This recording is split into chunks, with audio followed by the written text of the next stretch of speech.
You know, we can get some bamboos from my friend Dan O'Connell. I'll connect you with him in the spring or late winter. We're going to transplant vinca, which is the ground cover that was existing right here. It has a blue flower in the spring. Just take up little pieces in the midst of it, you know, and infill. It is a lot of work. You may still want to buy new. You know, you'll have to value it, your time versus the cost of the plants. We're going to keep the burning bush, which is going to have a red fall color in the corner here. Take down the oddballs that are sticking out there. Across the front here, Pragance viburnum, which you know, you could put as close as 3 feet on center or 6 feet on center, depending on the size and your patience. We're going to move you're going to move the fence to the front of the face of the house. Transplant out the vinca, and there's 3 different kinds of ferns in there. We'll utilize those as in your walking path back to the fire pit. In addition, you can also put in here a juga. There's lots of varieties of a juga. It's a very fun little walkable ground cover. And this weird ground cover name, you have to get from a grower. I'll have to give you that name, Lamiestrum galabidron. It's don't go for the improved version.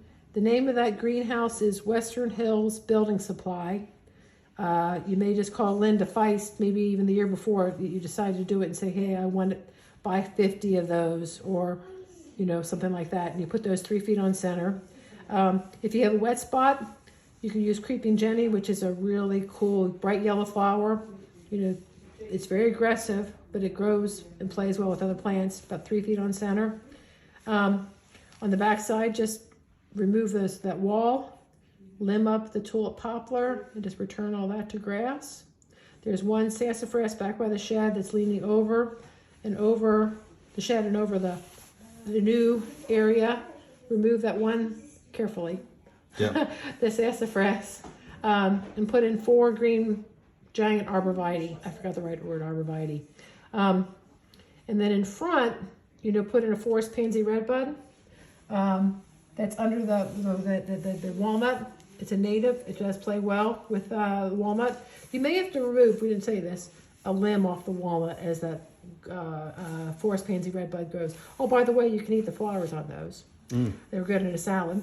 And then on the front corner here, about 6 feet and 6 feet off the corner of the corner of the fence, I gave you 2 varieties of Southern Magnolia, Edith Bauer and Brackens Brown. Those are 2 very hardy ones. That's a spring only install. Then water that well. Take care of that. We could have a really tough year and lose it, but I feel like you're pretty protected here. On the back side, put assorted panicle hydrangea. I mean, you could if you went with big ones, use as little as 7, but you don't want a variety. You know, just use some talls and mediums to shorts. Variety and size and height, not really color, or and color too. Okay. They're different colors of pink. Okay. And then you got the concept with the stepping stones, right? Yep. And then on the back, over on the side, remove those privets. You know, cut them to the ground and use that Roundup, 20% concentration. And again, for anything over here that you cut down right away. Yep. Use that Brassfield gravel on weed fabric to reduce your workload. Yep. Unfortunately, got to keep the yucca.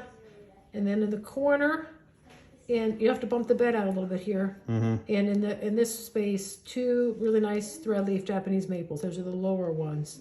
Okay. They're probably, again, the most expensive things on there. Spring only install on that. Okay. Keep the boxwood, Brassfield gravel.